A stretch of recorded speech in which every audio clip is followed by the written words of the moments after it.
Ex-Trump supporters, what made you change your mind? Never liked him, but I was right-leaning for the longest time.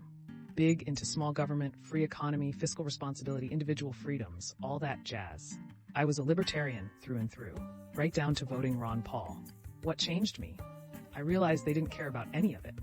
Fiscal responsibility really meant raise taxes on the middle class and cut the taxes of the rich, remove social programs so the military budget can go up. Individual freedom was code for being allowed to marry a 12-year-old and send kids back to the mines. Free markets meant remove minimum wage and pay people $1 a day so the profit sheet can soar.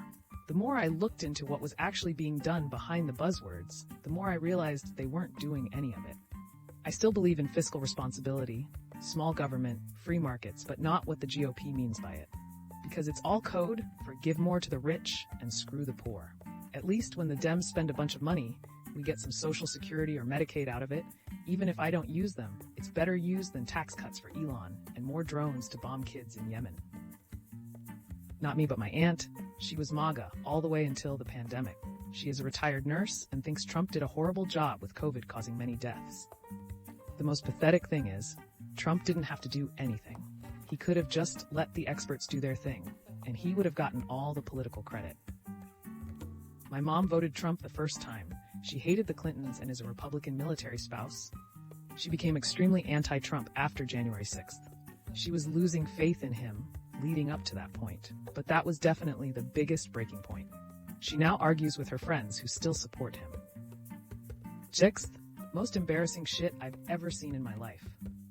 I got divorced and realized that my ex-wife was a legitimate narcissist. As I learned about cluster B personality disorders and narcissism, I realized that all of the tactics they use is exactly what Trump does. Cut the NPS budget? The landmass we inhabit is the only thing I'm actually proud of, so reducing the budget to protect our most amazing places was the final straw. Then COVID, then Jan 6th. What is something that Americans are actually very good at? In all honesty, Hollywood, America is world famous for their movies. America's vast cultural influence via Hollywood and other forms of media is pretty much unprecedented throughout history. This also extends to marketing PR for so many American brands that are now seen as part of everyday life worldwide, like Coca-Cola, Apple, Nike, etc. I think lots of people feel that the United States doesn't have much culture of its own, but then don't even notice all of the influences taken for granted that people come across every single day. That being said, it doesn't mean that cultural influence isn't quite often tacky and kind of soulless, corporate-driven, but it still carries tons of influence. Apparently small talk. Every other country on Reddit seems put out by our ability to talk about nothing to complete strangers. The Americans with Dissa brother-in-law IDs act. It has made life so much nicer for folks who would normally struggle in a non-adapted world. Being in Mexico recently makes you really see how much the USA has taken ADA serious. Preserving public land. The state and national parks are a good example. Heck, less than half of the land in the West is privately owned. In states like Arizona and Nevada, roughly 20% of the land is privately owned. The second thing is logistics. The distance between Seattle and Miami is the equivalent between London and Baghdad. You can travel by plane, boat, train, and roads with ease. Our freight rail system is the envy of the world. No one moves the amount of freight and distance with the same efficiency and safety as the U.S. freight rail system.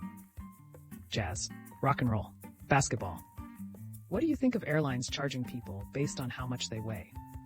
Should they also get a discount if they bring no luggage? Right? If this was the case, it should be combined weight with luggage and not just the weight of the person.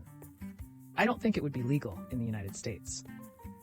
The problem is the ADA covers obesity as a disability if your obesity is caused by a medical condition.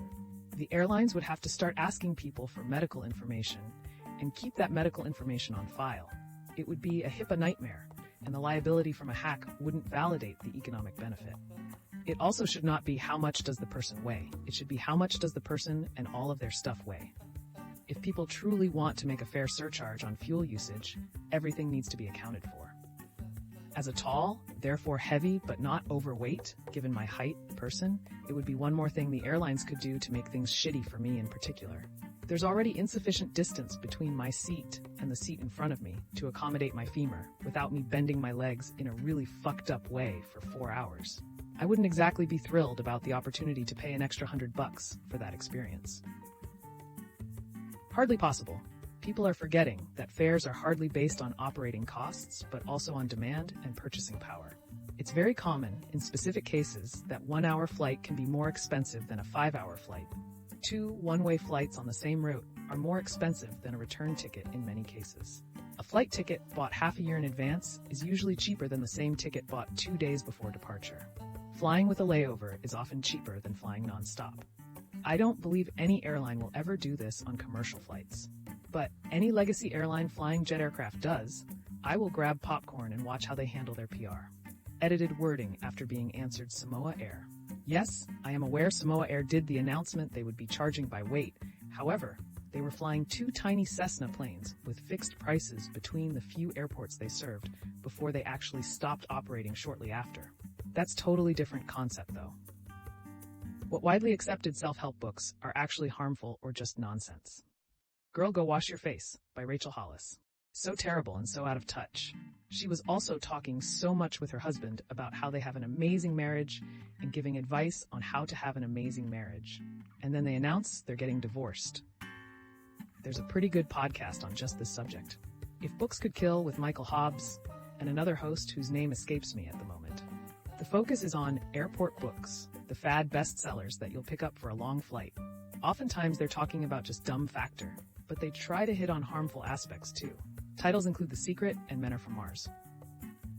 Men Are From Mars, Women Are From Venus by John Gray. Rich Dad, Poor Dad. What never should have existed, but everyone thinks is good? Yep, it's not heartwarming that people come together to donate, so a 6-year-old can get cancer treatment. It's fucking dystopian that they have to unpaid internships or any sort of unpaid entry-level position for college students and graduates. Single-use plastics? I realized plastic was immensely revolutionary in manufacturing, but the downsides at the very least balance out the upsides. Tipping? I don't understand why employers aren't expected to pay their employees properly. A 2-party political system. Binge-watching shows. People with disabilities. What is something that non-disabled people don't understand? I worked with someone who had a muscular dystrophy disease. She was in the early stages, but progressing. All muscular dystrophy diseases are fatal. There are treatments to slow the progression, but not to cure them.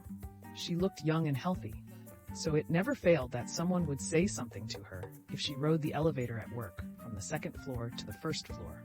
She wouldn't even use her handicap parking tag because she didn't want to have to deal with comments or people thinking she's using it just to park closer because she's lazy. Even though she still looked healthy, she would get out of breath faster than others because her diaphragm was weakening. If she talked too much in one day, she would start slurring her words because her tongue would be tired. People forget that's a muscle too. I hate how quick non-disabled people, even some disabled people, are to judge just because someone looks healthy. I hate how quick non-disabled people, even some disabled people, are to judge just because someone looks healthy. Oh man, one of the worst experiences of my life was joining a disability support group through my church. I didn't look disabled and tried to use my cane as little as possible, so most of the time I passed as abled. When I joined the group, an older woman, wheelchair-bound, let loose on me. I guess she had seen me walking around and decided I was a weasel. She yelled at me, saying I didn't deserve to be there, and how dare I have the nerve to show up when I didn't belong, and I clearly wasn't disabled and was just there to ogle them. My gracious response was to burst into huge, blubbering tears and explain through sobs how my medical condition worked, how it wasn't visible, and how I'd faced abuse for it all my life and hadn't expected to hear it in a support group. To her credit, she found me after the meeting and apologized profusely and sincerely. She said she had no idea how hard it could be, and I'd helped change her thinking. Eventually, we became friends and got brunch together about once a week. She was a very powerfully spirited woman who could complain about anything for hours, but she had a huge heart, and she eventually, I suppose, adored me. Discrimination between disabled folk is definitely a real thing. My story turned out well, but I'll never forget how I felt as I sat there while she yelled at me. Every thought, every nightmare I'd ever had about being an imposter was coming true. I just wish we could all give each other a little more grace. If I can do something today, it doesn't mean I can do it tomorrow. For some of us, there are no pain days, just less pain. Also, you can't just squeeze errands into your schedule.